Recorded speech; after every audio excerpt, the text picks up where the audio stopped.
Good afternoon everyone. मैं पूजा आप सभी का स्वागत करती हूँ सिलेक्शन अड्डा में। कैसे हैं आप सभी लोग? उम्मीद है कि आप सभी एकदम बढ़िया होंगे। तो आज हमारी क्लास होने वाली है यूजीसी नेट के लिए हिंदी साहित्य की। हमारी जो क्लासेस चलती हैं हिंदी साहित्य में, आपका जो पूरा का पूरा सिलेबस है, सिलेबस जो है आपका 10 यूनिट में बटा हुआ है। आपके सिलेबस की जो तीसरी यूनिट है आपकी इकाई 3 है। एक मिनट, इकाई 3 है आपकी काव्य शास्त्र वाली। इस इकाई में अगर हम बात करें तो कुछ चीजें जो है आप लोगों को मैंने 2 क्लासेस जो है ऑलरेडी इसमें हो गई हैं। जो आपकी काव्य शास्त्र वाली यूनिट है, काव्य शास्त्र वाली जो आपकी यूनिट है, यहाँ पर जो है आप पाश्चात्य काव्य साहित्य पढ़ते हैं, एक तरफ जो है आप जो है भारतीय काव्य साहित्य पढ़ते हैं। तो अभी जो हमारी क्लासेस हो रही हैं, अभी जो है हमारी भारतीय काव्य शास्त्र पर क्लासेस हो रही हैं। तो इसमें से भारतीय काव्य शास्त्र पर 2 क्लासेस हमारी ऑलरेडी हो चुकी हैं, जिसमें से आज जो है तीसरी क्लास है। इससे आप लोगों से जो है काफ़ी मात्रा में क्वेश्चन पूछे जाते हैं। तो जितनी हमारी 2 क्लासेस जो हुई हैं, और इन 2 क्लासेस में मुझे उम्मीद है कि आप लोगों को कहीं पर किसी को कोई भी डाउट नहीं होगा। आज हमें पढ़ना है रीति। अब जब हम रीति की बात करते हैं, यहाँ से आपसे जो है तरह तरह से क्वेश्चन पूछे जाते हैं। रीति है क्या, जो है कितने जो है रीतियां होती है, ऐसे जो है आप लोगों से क्वेश्चन पूछे जाते हैं। तो रीति शब्द की जो उत्पत्ति है वो कहाँ से हुई है, सबसे पहले हम इसके बारे में जानते हैं। तो रीति शब्द की जो उत्पत्ति है वो रीते ज्ञामेन रीति अर्थात मार्ग जिसके द्वारा जो है क्या किया जाता है, गमन किया जाता है। वो मार्ग, वो रास्ता जिसके द्वारा क्या किया जाता है, गमन किया जाता है, वो क्या कहलाता है? काव्य शास्त्र में रीति से तात्पर्य क्या है? काव्य रीति, काव्य मार्ग और काव्य पथ। ठीक है, अगर आप यहाँ पर क्या पढ़ रहे हैं, काव्य शास्त्र पढ़ रहे हैं, ठीक है, भारतीय साहित्य शास्त्र पढ़ रहे हैं, तो यहाँ पर भारतीय साहित्य शास्त्र में रीति से क्या मतलब होता है? काव्य रीति, या फिर जो है काव्य मार्ग, या फिर जो है काव्य पथ। ठीक है, साहित्य में रीति का जो शब्द होता है, रीति शब्द से मतलब है कि लेखक की विशिष्ट शैली से लिखा जाता है इसको, कवि या लेखक की। अर्थात यहाँ पर अगर हम आचार्य वामन की बात करें तो आचार्य वामन ने जो है रीति संप्रदाय का जो है प्रवर्तन करके क्या किया है, इन्होंने रीति को परिभाषित किया है। रीति को परिभाषित क्या किया है, इन्होंने कहा है कि विशिष्ट पद रचना रीति, अर्थात विशिष्ट पदों से युक्त रचना क्या कहलाती है? रीति कहलाती है। तो ये आपके लिए महत्वपूर्ण है। ऐसा कौन कहता है? आचार्य वामन कहते हैं। वहीं आचार्य वामन ने जो है पुनः विशिष्ट को परिभाषित करते हुए कहते हैं, क्या कहते हैं कि विशेषण गुणात्मा, अर्थात विशिष्ट का आशय है कि विशेष गुणों से युक्त होना। इस गुण के कारण ही जो है संप्रदाय को क्या कहा जाता है? गुण संप्रदाय भी कहा जाता है। तो ध्यान देना है आप लोगों को, ठीक है। इसके अलावा अगर हम यहाँ पर बात करें, आचार्य वामन अगेन जो है यहाँ पर आचार्य वामन कहते हैं कि काव्य के शोभा कारक धर्म में, जो कि शब्दगत भी हैं अर्थात अर्थगत भी हैं, वो क्या कहलाते हैं? रीति कहलाते हैं। इनकी संख्या जो है 10-10 है। आचार्य वामन ने रीति को काव्य की आत्मा माना है। ये यहाँ से जो है आपसे क्वेश्चन पूछा जाता है कि किसने जो है रीति को जो है काव्य की आत्मा माना है, तो आचार्य वामन ने माना है। और ये आपके लिए महत्वपूर्ण है, इतना ध्यान देना है, ठीक है।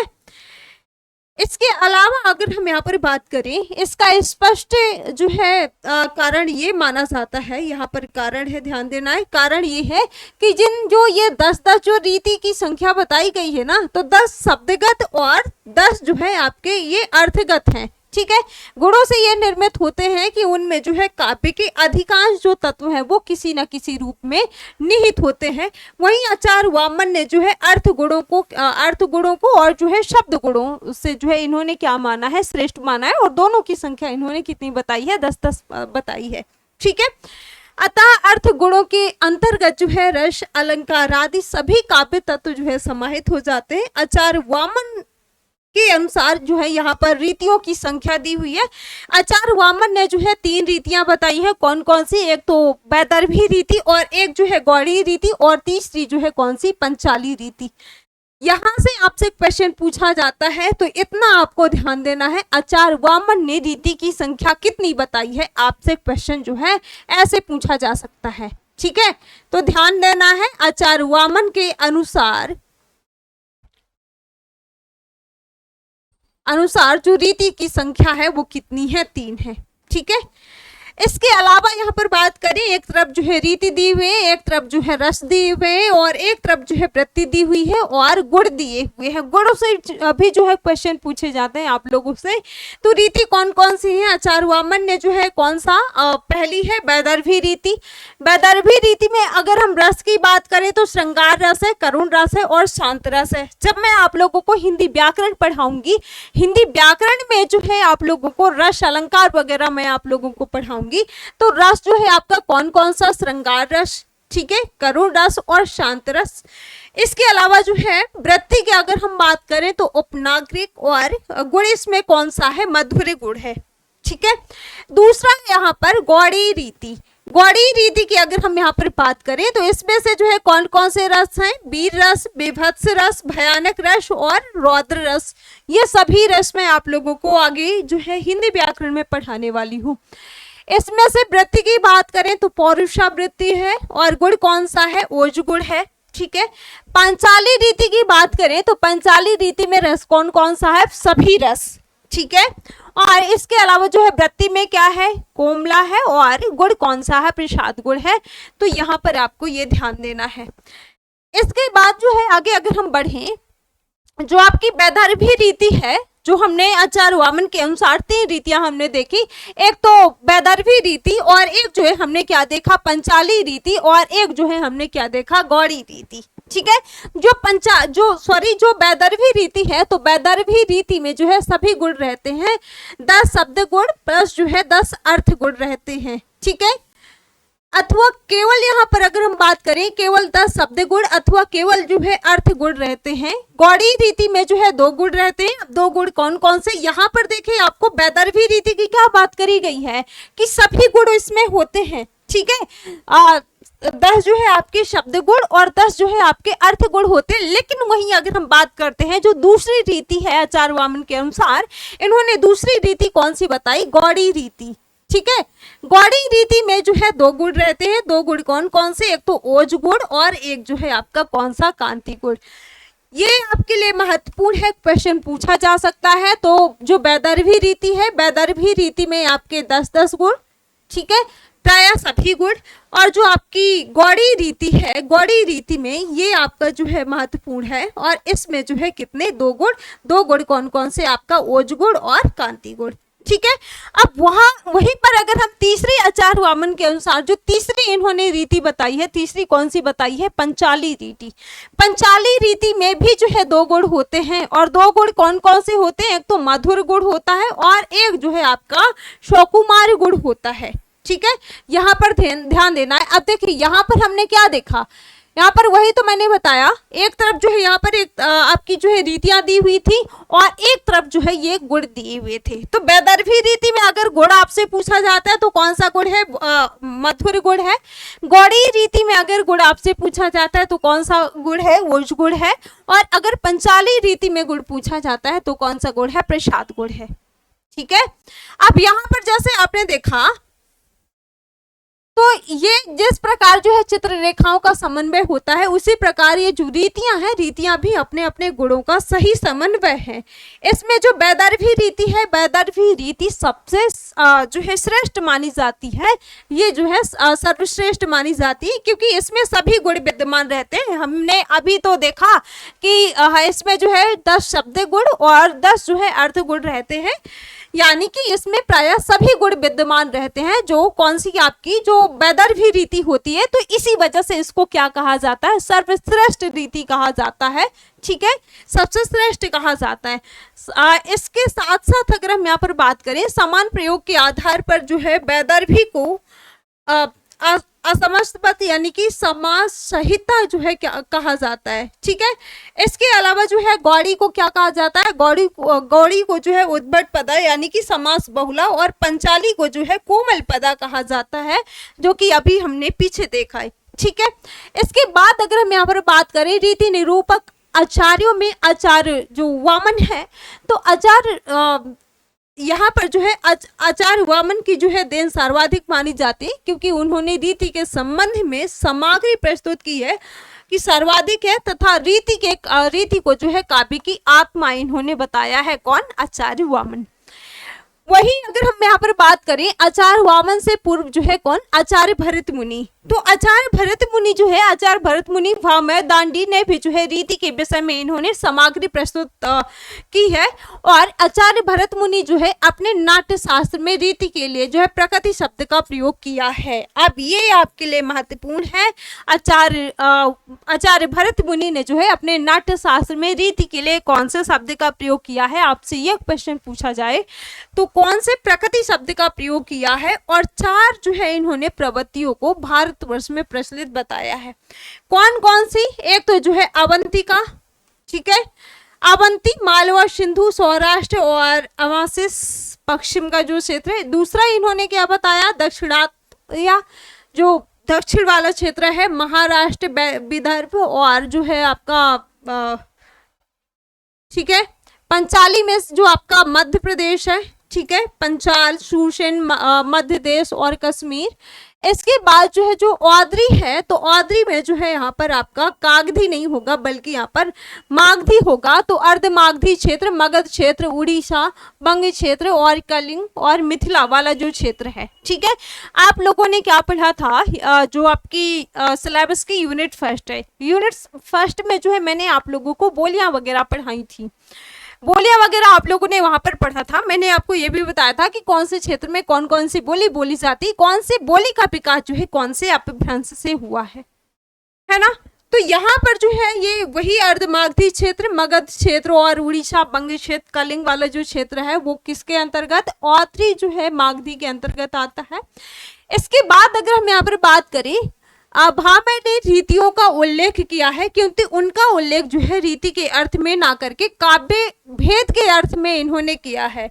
वहीं अगर हम बात करें तो वैदर्भी और जो गौड़ी रीति है, तो इनको जो है इन्होंने भामह ने श्रेष्ठ माना है, प्रमुख माना है। रीति और गुण का संबंध जो है स्थापित कर दांडी ने कहा है, क्या कहा है? इन्होंने कहा है कि प्रत्येक कवि की अपनी जो है विशिष्ट रीति होती है, ठीक है। ऐसा किसने कहा है? दांडी ने कहा है। दांडी ने जो है श्लेष, प्रसाद, समता, मधुर और सुकुमारता, अर्थाभिव्यक्ति, ऊंच, कांति एवं समाधि को क्या इन्होंने कहा है? वैदर्भी रीति का गुण माना है।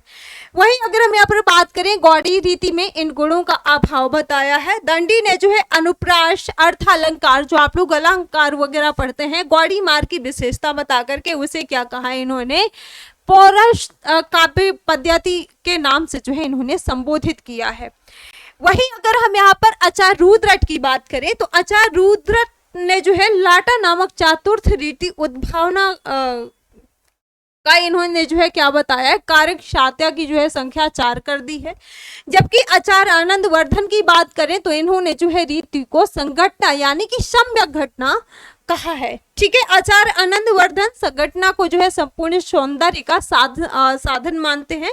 इस प्रकार हम कह सकते हैं, इस प्रकार हम देखते हैं कि वामन भी जो है रीति अपने आप में जो है एक स्वतंत्र अवधारणा है, जबकि आनंद वर्धन की जो है संघटना रस पर आधारित है, ठीक है।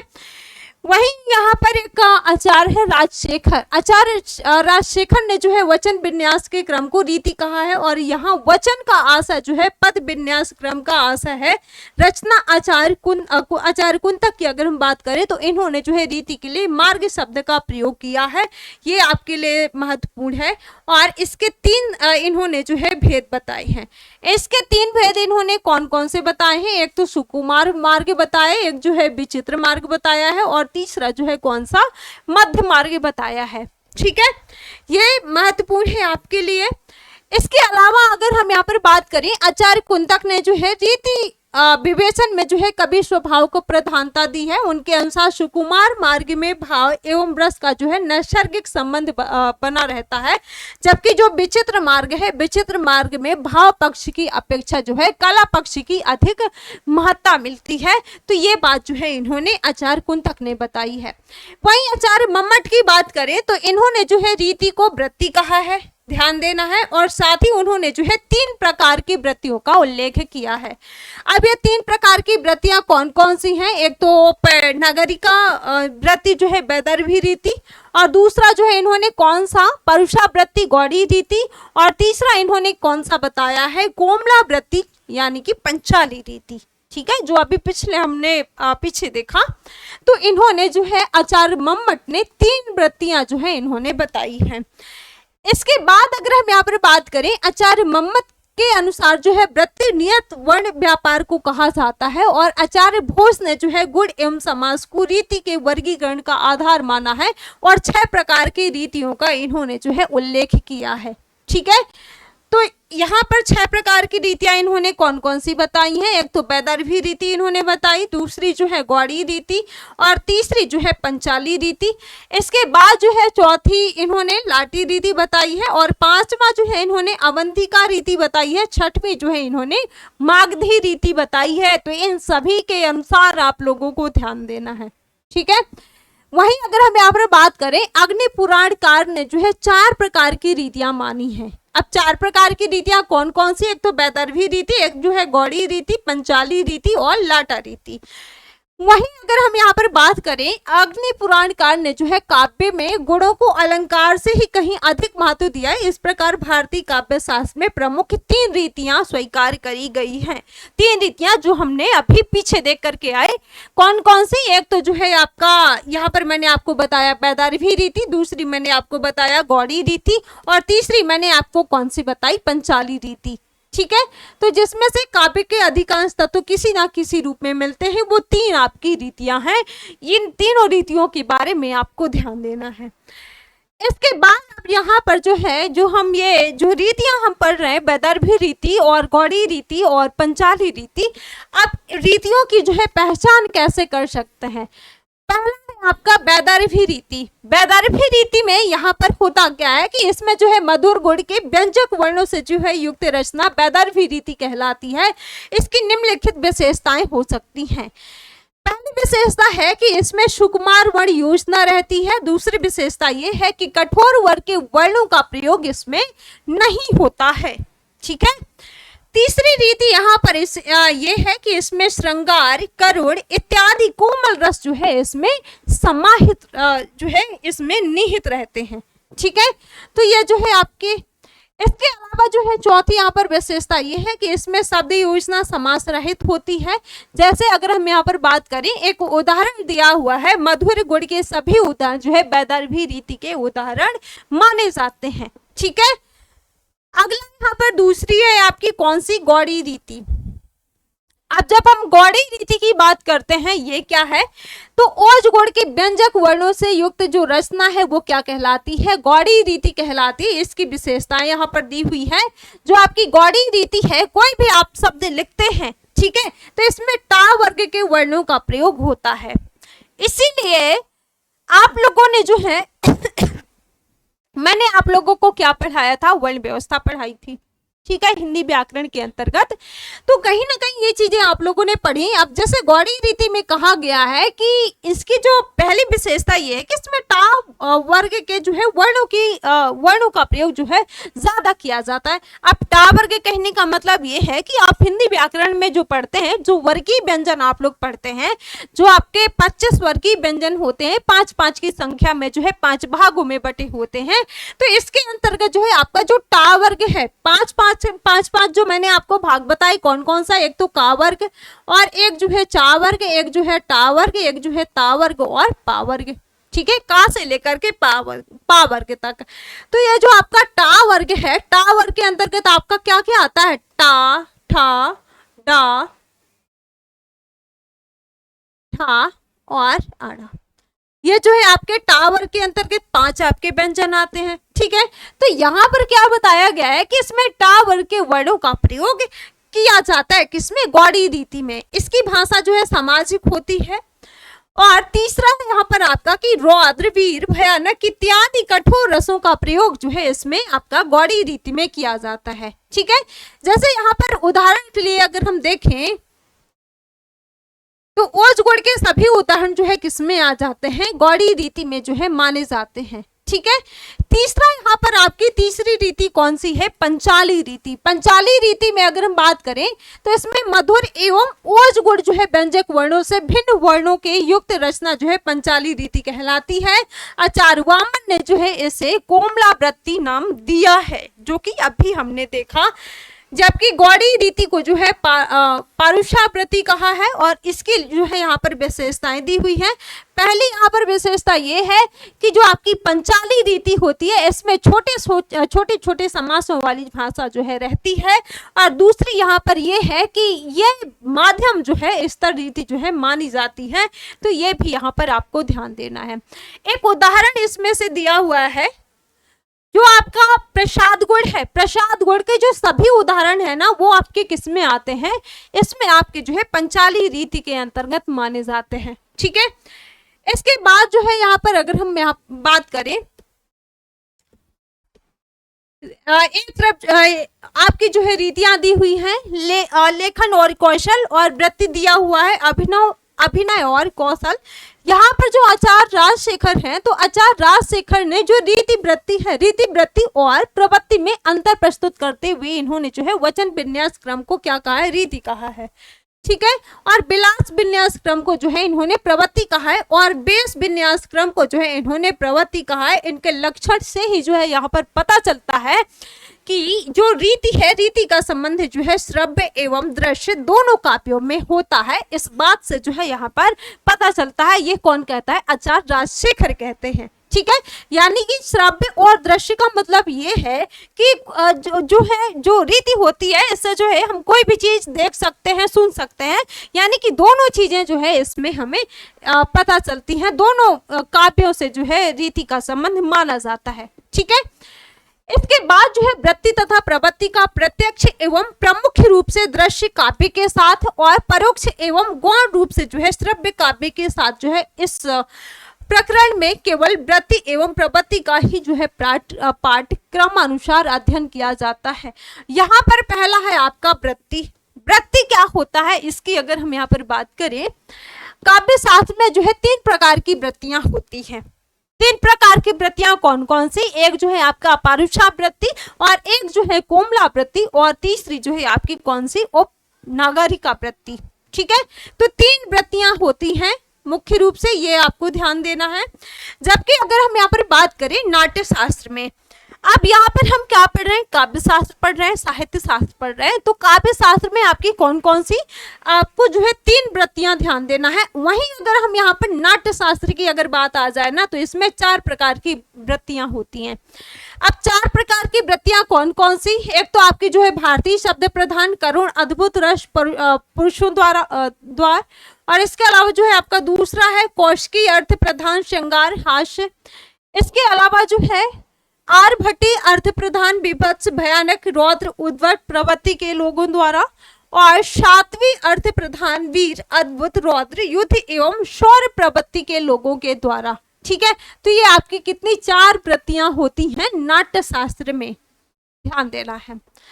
आगे अगर हम यहाँ पर बात करें, जो आपका वृत्ति शब्द होता है, वृत्ति शब्द का मतलब क्या होता है, इसका अर्थ क्या होता है? जो आपका वृत्ति शब्द होता है ना, इसका अर्थ होता है व्यवहार, वर्तन या फिर जो है व्यापार। नाटक से विभिन्न पात्र जो एक दूसरे के प्रति जो है अथवा किसी उद्देश्य की प्राप्ति के लिए विभिन्न व्यापार या फिर जो है व्यवहार करते हैं, उसे ही क्या कहा जाता है? उसे ही वृत्ति कहा जाता है। ठीक है। इसे नाट्य वृत्ति भी कहते हैं, नाट्य कहते हैं। वचन तथा शारीरिक चेष्टा मिलन, क्योंकि अभिनव के पात्र जो है केवल यही 2 व्यापार करता है। चेष्टा 2 प्रकार की होती है, एक तो आंगिक चेष्टा होती है और एक जो है वाचिक चेष्टा होती है। व्यापारों को लक्ष्य में रख करके आचार्य अभिनव गुप्त ने जो है वृत्ति का जो है इन्होंने लक्ष्य प्रस्तुत किया है।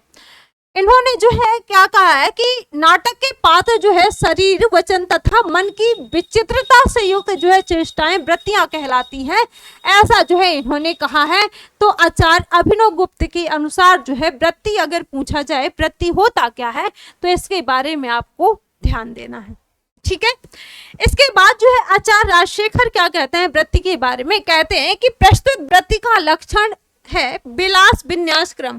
यहाँ विलास शब्द से मतलब है कि नाटक के पात्र द्वारा बोले गए वचन की जो है की गई चेष्टा की जो भंगिमा युक्त व्यापार, जो कि तभी संभव है जब पात्र जो है विषयानुकूल तल्लीन होकर के अभिनय कर रहा हो। ठीक है, इसी विलास का विन्यास जो है क्रम ही क्या कहलाती है, वृत्ति की तुलना में इसका वचन का विन्यास जो है क्रम रीति कहलाता है, और वेश का विन्यास क्रम जो है प्रवृत्ति कहलाती है। ठीक है, तो ऐसा जो है यहाँ पर आपको ध्यान देना है। इसके बाद अगर हम यहाँ पर बात करें आचार्य भोजराज का क्या कहना है इसके बारे में, ये कहते हैं भोजराज के अनुसार जो वृत्ति होती है, वृत्ति उस व्यापार या फिर जो है उस व्यवहार को कहते हैं जो किसी पात्र के द्वारा चित्त की जो है 4 अवस्थाओं में किया जाता है। ये 4 अवस्थाएं कौन कौन सी हैं? एक तो विकास के रूप में, और दूसरा जो है विक्षेप के रूप में, तीसरा जो है संकोच के रूप में, और चौथा जो है विस्तार रूप में। ठीक है, तो ये जो है 4 प्रकार से करी जाती है, 4 अवस्थाएं होती हैं, ये आपको ध्यान देना है। यहाँ पर अगर हम बात करें निष्कर्षतः जो है कहा जा सकता है कि जो वृत्ति होती है, वृत्ति अथवा जो नाट्य वृत्ति होती है, किसी पात्र द्वारा नाटक के अभिनय में जो है किए गए संपन्न वचन जो है चेष्टा के विषयानुकूल सम्यक व्यवहार को कहते हैं वृत्ति। नाट्य शास्त्र की ये चारों जो है वृत्तियां निम्नलिखित हैं। कौन कौन सी? एक तो पहली है भारतीय वृत्ति। भारतीय वृत्ति होती क्या है? जो भारतों यानी कि जो नटों द्वारा जो है प्रयुक्त की जाती है, भारतीय वृत्ति कहलाती है। भारतीय यानी कि सरस्वती से तात्पर्य है वाणी अथवा जो है भाषा पात्रों के वाक व्यापार को जो है विषयानुसार प्रसंगानुसार बोलने के जो है विशिष्ट विलास को भारतीय वृत्ति कहा जाता है, जो वाणी प्रधान होता है, पुरुषों द्वारा जो है प्रयुक्त होती है। ठीक है, इसके बाद अगर हम बात करें नारियां जिसको प्रयोग नहीं करती और वो जो है संस्कृत वाक्यों से युक्त होती है, वो क्या कहलाती है? वो जो है आपकी भारतीय वृत्ति कहलाती है। दूसरी है आपकी कौन सी? कौशिकी वृत्ति। ये जो कौशिकी वृत्ति होती है ये क्या होती है? कौशिकी शब्द की व्युत्पत्ति जो है कहाँ से हुई है? केश से मानी जाती है। आचार्य भरत मुनि के अनुसार जो है कौशिकी का प्रयोग पुरुषों द्वारा नहीं हो सकता, इसीलिए जो है जब नारी पात्रों का अभिनय जो है स्वयं अभिनेत्रियों द्वारा किया जाता है तो ये वृत्ति जो है अस्तित्व में आती है, और ये वृत्ति जो है नारी के केशों के समान नरम एवं मुलायम मानी जाती है। तो ये भी यहाँ पर आपको ध्यान देना है। ठीक है, आचार्यों ने जो इसकी उत्पत्ति है वो कहाँ से? पार्वती के अलाश नृत्य से जो है इन्होंने इसकी उत्पत्ति मानी है। तो ये भी यहाँ पर आपको ध्यान देना है। नाटक में लालित्य और सुकुमारता का जो है प्रयोग कौशिकी वृत्ति में होता है, ये भी ध्यान देना है। ये वृत्ति जो है स्वतंत्र नहीं होती है, ये मुख्यतः जो है श्रृंगार और हास्य की वृत्तियां होती हैं।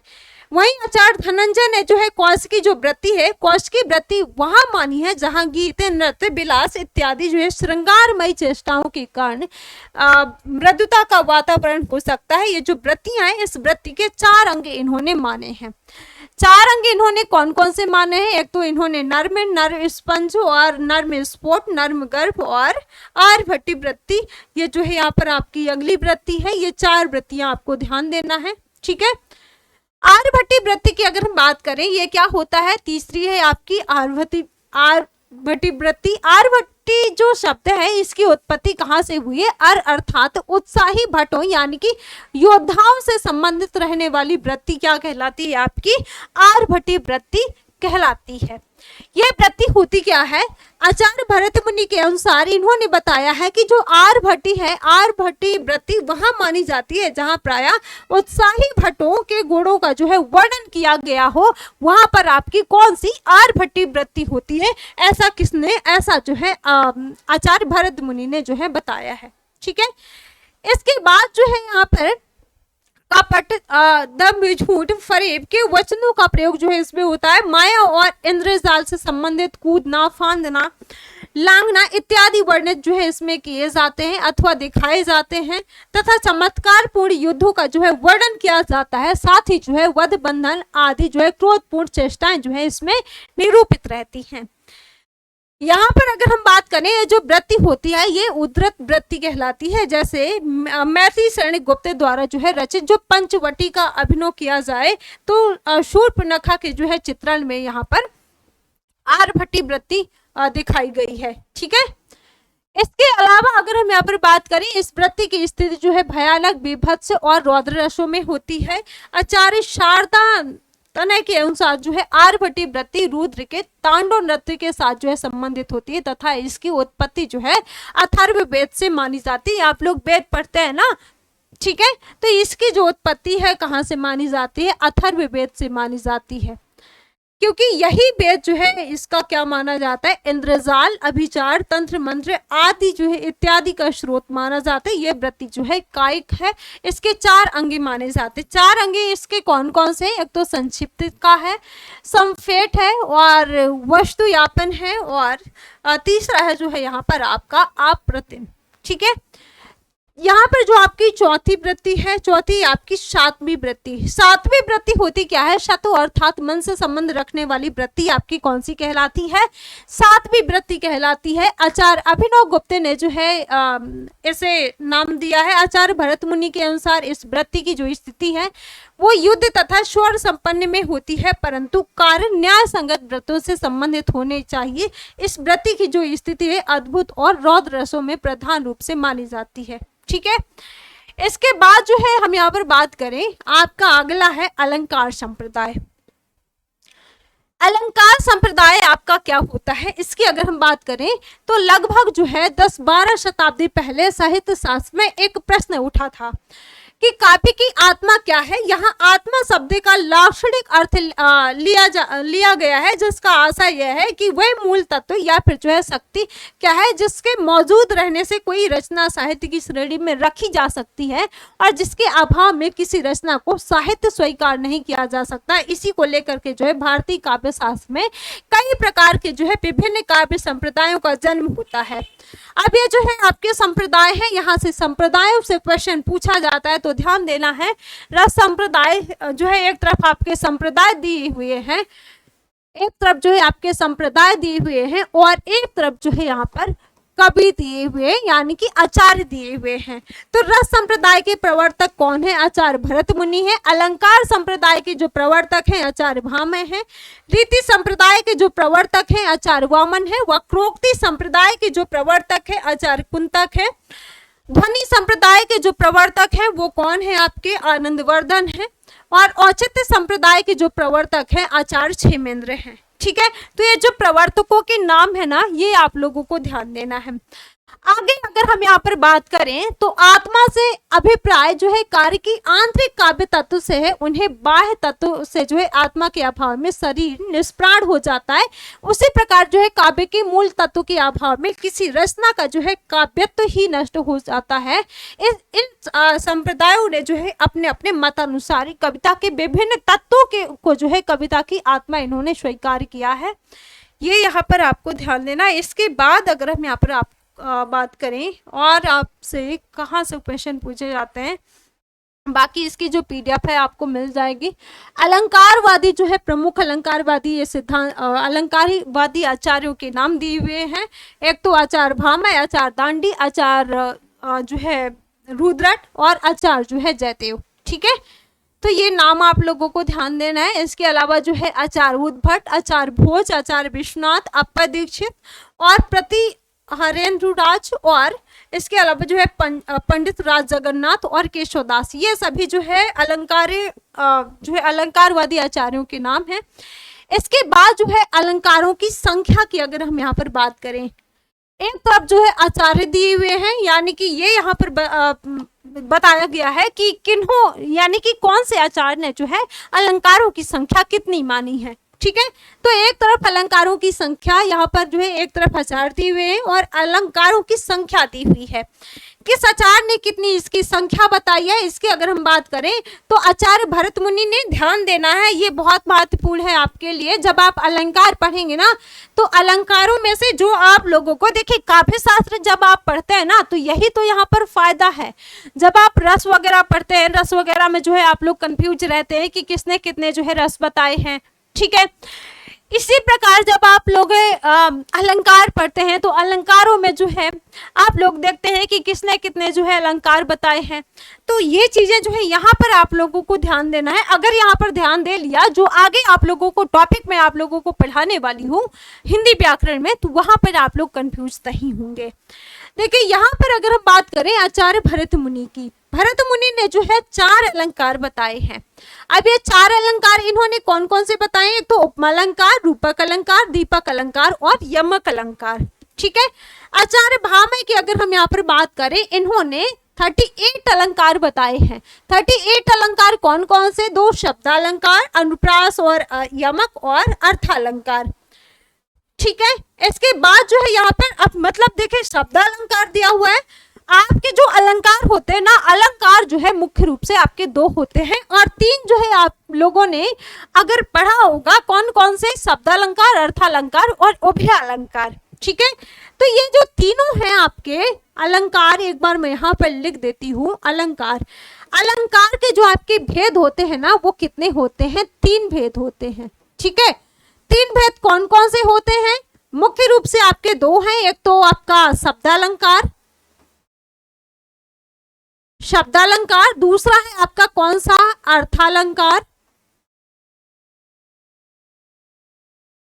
और तीसरा जो है आपका कौन सा है? उभय अलंकार। उभय अलंकार। तो इन्होंने जो आपके अलंकार होते हैं ना, 3 जो है इसके भेद हैं। अब ये जो तीनों आपके भेद है ना, इन तीनों भेदों के अंतर्गत जो है आप लोगों की ये अलंकार बटे हुए हैं। तो आचार्य यहाँ पर आचार्य भामह ने जो है 38 अलंकारों की संख्या इन्होंने बताई है। 38 इन्होंने कौन कौन से बताए हैं? 2 शब्दालंकार के अंतर्गत, अनुप्रास अलंकार और यमक अलंकार, और बाकी जो है आपका अर्थ अलंकार के अंतर्गत जो अलंकार आते हैं। ठीक है। आचार्य दांडी की अगर हम यहाँ पर बात करें तो इन्होंने जो है 39 अलंकारों की संख्या बताई है। और कौन कौन से? 4 जो है शब्दालंकार के जो अंतर्गत आते हैं, अनुप्रास अलंकार, यमक अलंकार और फहलिका, पत्र फहलिका। ठीक है। और 35 जो है आपके अर्थ अलंकार के भेद बताए हैं इन्होंने। वहीं अगर हम यहाँ पर बात करें आचार्य उद्भट ने जो अलंकारों की संख्या बताई है, कितनी बताई है? 41 बताई है। आचार्य वामन ने जो अलंकारों की संख्या बताई है वो कितनी बताई है? 32 बताई है। आचार्य कुंतक ने जो अलंकारों की संख्या बताई है वो कितनी बताई है? 20 बताई है। आचार्य भोज ने अलंकारों की संख्या 72 बताई है। ठीक है। तो ये आपको ध्यान देना है। अब यहाँ पर जो है अगला है आपका अलंकार संप्रदाय से संबंधित यहाँ पर ग्रंथ कौन कौन से हैं। तो एक तरफ जो है यहाँ पर ग्रंथ दिए हुए हैं और एक तरफ जो है आचार्य दिए हुए हैं, आचार्य दिए हुए हैं। तो काव्य अलंकार जो ग्रंथ है इसके जो आचार्य है कौन है? आचार्य भामह है। अलंकार मंजूषा के जो आचार्य है वो कौन है? लाला भगवान दीन है। और अलंकार कौतुंब की जो रचनाकार है, जो आचार्य है वो कौन है? आचार्य विश्वेश्वर है। अलंकार पीयूष जो है रमाशंकर शुक्ल रसाल है। ठीक है। काव्यलोक और काव्य दर्पण, देखिए यहाँ पर महत्वपूर्ण क्या क्या है आपके लिए। एक तो ये है, और जो काव्य अलंकार है यहाँ से प्रश्न आपसे पूछा जाता है। ठीक है। इसके बाद अगर हम यहाँ पर बात करें, कुछ महत्वपूर्ण जो है यहाँ पर तथ्य दिए हुए हैं। अलंकार संप्रदाय के जो प्रवर्तक है वो आचार्य भामह से पूर्व आचार्य भरत मुनि ने 4 अलंकारों को बताया है। 4 अलंकार कौन कौन से? एक तो उपमा अलंकार, रूपक अलंकार, दीपक अलंकार और यमक अलंकार। ठीक है। इन्होंने जो है आचार्य भरत मुनि ने जो है 4 अलंकारों का उल्लेख करके जो है उपमा के 5 और यमक के जो है इन्होंने 10 भेद बताए हैं। ठीक है। वहीं आचार्य भामह ने जो है अलंकारों की संख्या 38 स्वीकार करी है और वक्रोक्ति को अलंकार का मूल माना है। ठीक है। तीसरा यहाँ पर है आचार्य उद्भट ने जो है सर्वप्रथम 6 वर्गों में अलंकारों का वर्गीकरण किया है। इसके द्वारा जो है इनके द्वारा प्रवर्तित नवीन अलंकार जो है कौन कौन से हैं? इन्होंने नए अलंकार कौन कौन से बताए? एक तो पुरोक्ताभास अलंकार और छेकानुप्रास अलंकार और लाटानुप्रास अलंकार। ठीक है। तो इन्होंने जो है प्रवर्तित नए अलंकारों की संख्या इन्होंने बताई है। इसके अलावा जो है काव्य हेतु, काव्य दृष्टांत और शंकर अलंकार। वहीं अगर हम यहाँ पर बात करें, आचार्य वामन ने वक्रोक्ति नामक नवीन अलंकार की उद्भावना करी है। तो यहाँ पर क्या है आपका,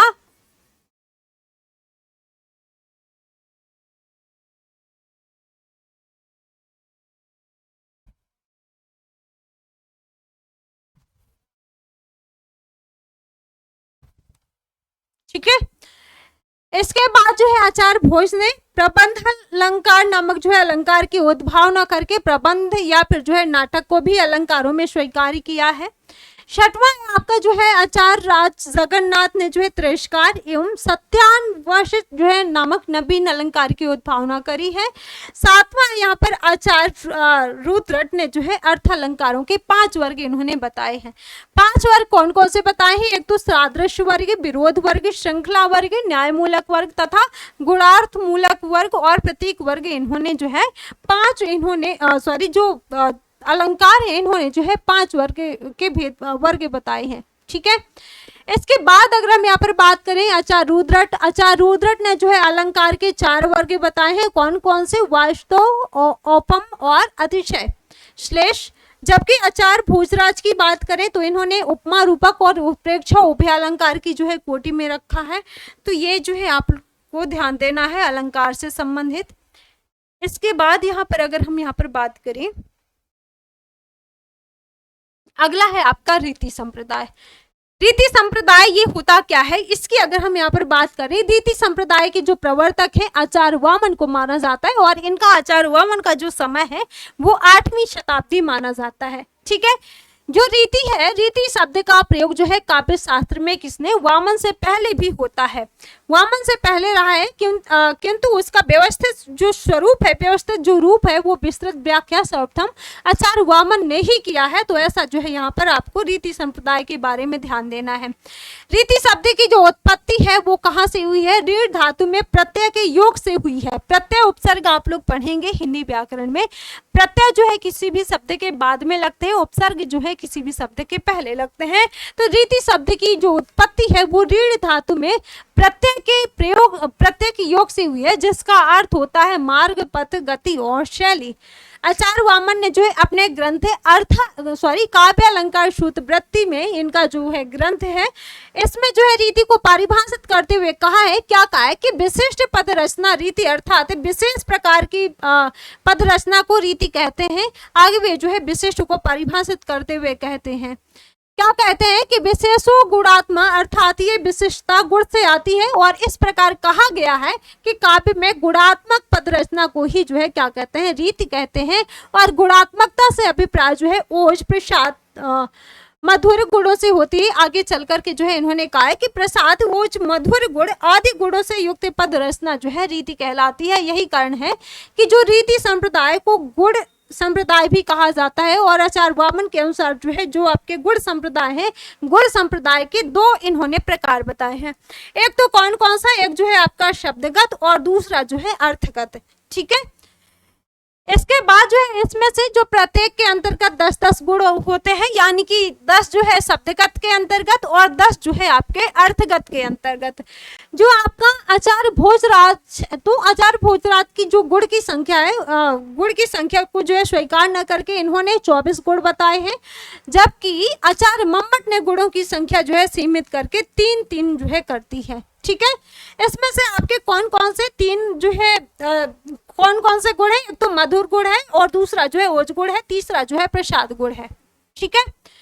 इसके बाद अगर हम यहाँ पर बात करें, रीति इन गुणों से संभावित है और इनके ही कारण जो है इसका काव्य फलक अत्यंत जो है व्यापक हो जाता है। और इसी व्यापकता के कारण ही यहाँ पर आचार्य वामन ने रीति को काव्य की आत्मा माना है और रीतात्मा काव्य से कहते हुए जो है रीति के इन्होंने कौन कौन से भेद बताए हैं, 3 भेद बताए हैं। एक तो वैदर्भी रीति और एक जो है आपका गौड़ी रीति और तीसरा इन्होंने कौन सा बताया है, पंचाली रीति, ठीक है,